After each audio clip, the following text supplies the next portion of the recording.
Hello, everyone, and welcome to Learn Stuff with Onen. I am Onen Wintercrow, and today we're going to be talking about another type of bird. Several of my last videos have been about crows. Today, I want to talk about another bird that is just almost as equally as smart, and another great bird that you can make friends with, and that is the mockingbird. Now, I know some people find the mockingbird irritating because of all the noise and the sounds and the different little tunes that it makes, but mockingbirds can recognize humans by their face just like crows can. They can recognize bad humans and good humans. They know the humans that try to mess with them, and they know the humans that are nice to them. Now, a mockingbird has a higher likelihood of getting aggressive towards you if you have done something to offend it than a crow will. A crow will sit and yell at you and then fly away. A mockingbird will actually dive bomb you if he sees you approaching. Now, as far as making friends with mockingbirds, if you throw a little bit of food or something for them to eat, they will get real close to you really quickly. These birds are relatively unafraid of most things.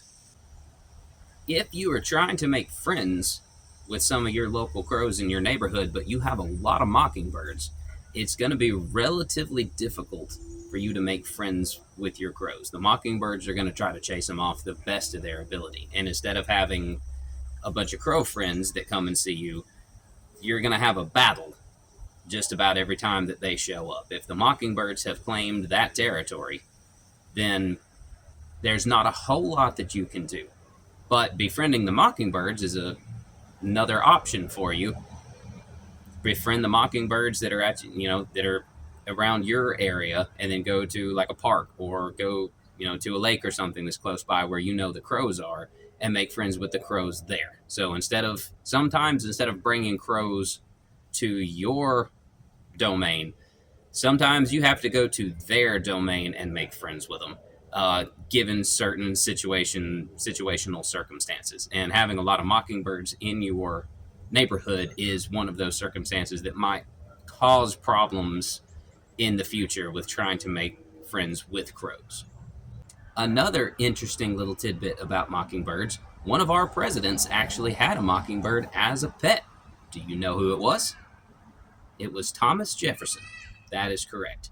Having a mockingbird as a family pet, if you liked birds, was a relatively common-ish thing in the 18th century.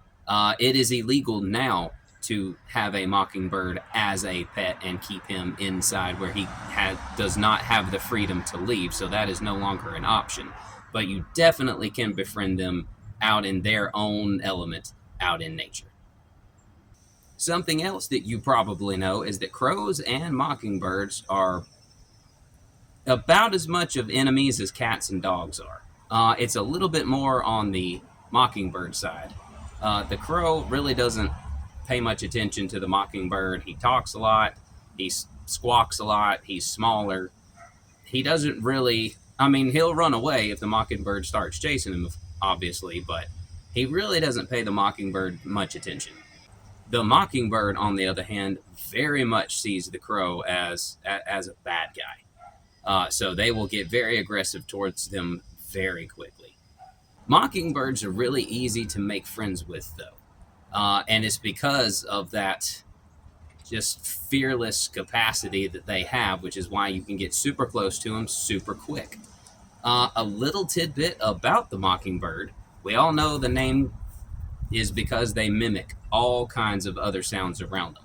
One thing that you might not know about the mockingbird is that it all has to do with mating. So the female mockingbird will choose the male mockingbird that knows the most tunes. Essentially, she's going to go out with the mockingbird that has the most songs in his little DJ playlist. So the next time that you see a mockingbird and he's out singing his little song, throw out a couple of tunes and see if he picks up on it. Throw out a different tune and see if he picks up on that one, because the larger his repertoire, the easier it's going to be for him to find a mate. So if you'd like to help out some of your bird friends, that's something that'd be really nice for you to do. I hope you've enjoyed this video. If you liked it, hit the like button for me. If you have any questions, comments, or accolades, leave them in the comment section. I love to talk to people. Please subscribe to my channel or do all three. That would be much appreciated. I am Onen Wintercrow, and I will see you guys next video.